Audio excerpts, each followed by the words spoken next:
Bismillah ar-Rahman ar-Rahim.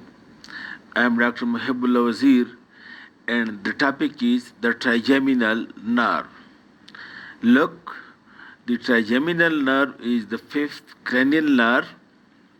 It consists of motor nucleus and sensory nucleus. This sensory nucleus have three parts. The motor nucleus of the trigeminal nerve, it lies in the pons and it is bronchial efferent in function. It lies in the pons over here and it is bronchial efferent in function and it supplies, note the point, this motor part of the trigeminal nerve, it supplies the muscles of mastication, and number two, the tensor tympani muscle, the tensor villi palatini muscle, and anterior belly of digastric and mylohyoid muscle. These muscles, muscle of mastication, tensor tympani, tensor villi palatini, and anterior belly of digastric and mylohyoid muscle. This is being supplied by the motor part of the trigeminal nerve, and this motor nucleus lies in the pons. The second nucleus of the trigeminal nerve is one long sensory nucleus having three parts. And these three parts, one part of it is the mesencephalic nucleus. Although this one whole nucleus continuous, but this part of the sensory nucleus of the trigeminal nerve is the mesencephalic, and this mesencephalic part of the trigeminal nerve, it lies in the midbrain, and this part, mesencephalic part of the sensory nucleus, it is responsible to receive proprioceptive impulses from the muscles of mastication and from the trigeminal area which supplies the orbit and the other trigeminal muscles are that are being supplied by motor part. From that, the proprioceptive impulsion is being taken by mesencephalic nucleus.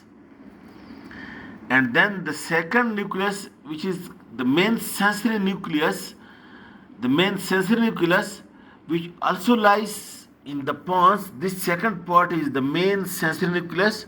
It also lies in the pons, and it receives the touch sensation, the touch from the whole of the trigeminal area. And you know the trigeminal area supplies this whole area of the face and the oral cavity and the teeth and the gums, and from this whole area the touch sensation are being taken from the main sensory nucleus of the trigeminal nerve, which also lies in the pons. And the third part of this sensory nucleus, this is called a spinal nucleus of the trigeminal nerve, and it lies in the lower pons, in the medulla and upper part of the spinal cord. It is continuous nucleus, and this part of the trigeminal nerve, it receives the sensation of the pain and temperature from the area which is being supplied by the trigeminal nerve. Now look over here, please. Look, this is the midbrain, this is the pons, and this is the medulla oblongata. And over here you can see, look, this is one long nucleus, sensory, This is the motor nucleus of the trigeminal nerve present in the pons. This is the mesencephalic part of the sensory nucleus, and this is the main sensory part of the sensory nucleus for trigeminal nerve. And this is the spinal nucleus, which is present in the pons, in the medulla oblongata, and upper part of the spinal cord. In this way, one whole long sensory nucleus. Fibers from these nuclei come out. Fibers from these nuclei, that is from the motor nucleus and from the long sensory three nuclei, it comes out and form the trigeminal nerve, which look this one, which is attached to the lateral or anterolateral part of the pons over here. This is the trigeminal nerve. But note the point that the sensory and the motor root, the sensory and the motor part of the trigeminal nerves are separate from one another. You can see it over here. Look, this medial, this is the motor part, and this one is the sensory part. In the same way, you can see it over here. This is the motor part of the trigeminal nerve, and this is the sensory part of the trigeminal nerve. Okay, and look over here. This is the posterior cranial fossa. The pons lies over here, and this you can see over here. This is the trigeminal nerve, the two roots of the trigeminal nerve. Then these two roots of the trigeminal nerve pass anteriorly from the posterior cranial fossa to the middle cranial fossa. Note the point. From the posterior to anterior cranial fossa by passing along the apex or the medial part of this lateral part of the temporal bone passes over here. Both the roots of the trigeminal nerve, that is the motor and sensory, it passes from posterior to anterior cranial fossa, passing along the medial part of the lateral part of temporal bone, and over here, what happens that the sensory root gets enlarged. Look, it gets enlarged in a big ganglion. This is the sensory root. Well, look, this is the motor root. It gets enlarged in a big ganglion. In the same way, you can see it over here.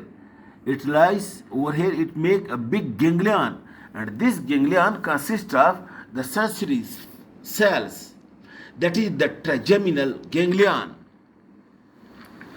And this trigeminal ganglion, it lies over here in this small depression. Look, this small depression in the anterior part of the petrous part of the temporal bone at the anterior surface. This is called as the trigeminal fossa.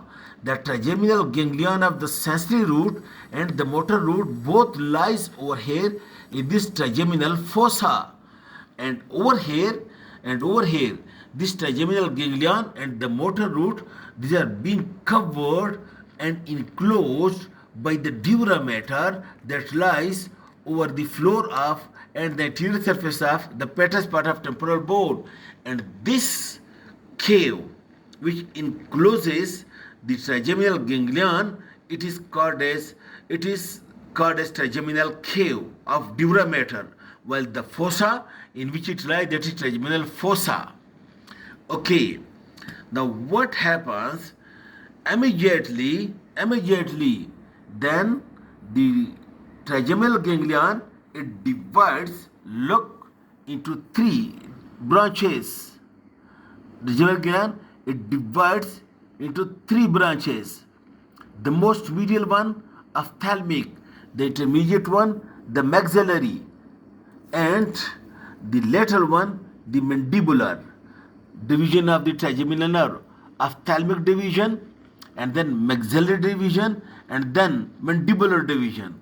The two, ophthalmic and maxillary division, it passes anteriorly to enter into the wall of the cavernous sinus. Look over here. From this fossa, the two divisions of the trigeminal nerve, that is the ophthalmic and the maxillary, it passes to enter into the cavernous sinus. These both are sensory in function. While the mandibular division of the trigeminal is also sensory in function, and it passes through this foramen ovale. And the motor part of the trigeminal, it also passes through the foramen ovale, and at outside the skull, this motor and sensory part of the mandibular division of trigeminal unite with one another, and in this way the mandibular nerve, which is being formed by a branch from the trigeminal ganglion, which is sensory, and the motor root, which is coming from the motor nucleus, and it is the only nerve that is being having the motor part and the motor fibers, branchial effector nature, and the sensory fibers. In this way, the three divisions of trigeminal nerve, the ophthalmic, maxillary, and mandibular. The ophthalmic and maxillary, it passes into cavernous sinus. They are purely sensory, while the mandibular nerve becomes mixed by uniting with the mandibular division from the trigeminal ganglion with the motor root of the trigeminal nerve. In this way, this is the three divisions, and then the three divisions individually we will discuss in the next lecture. Thank you very much.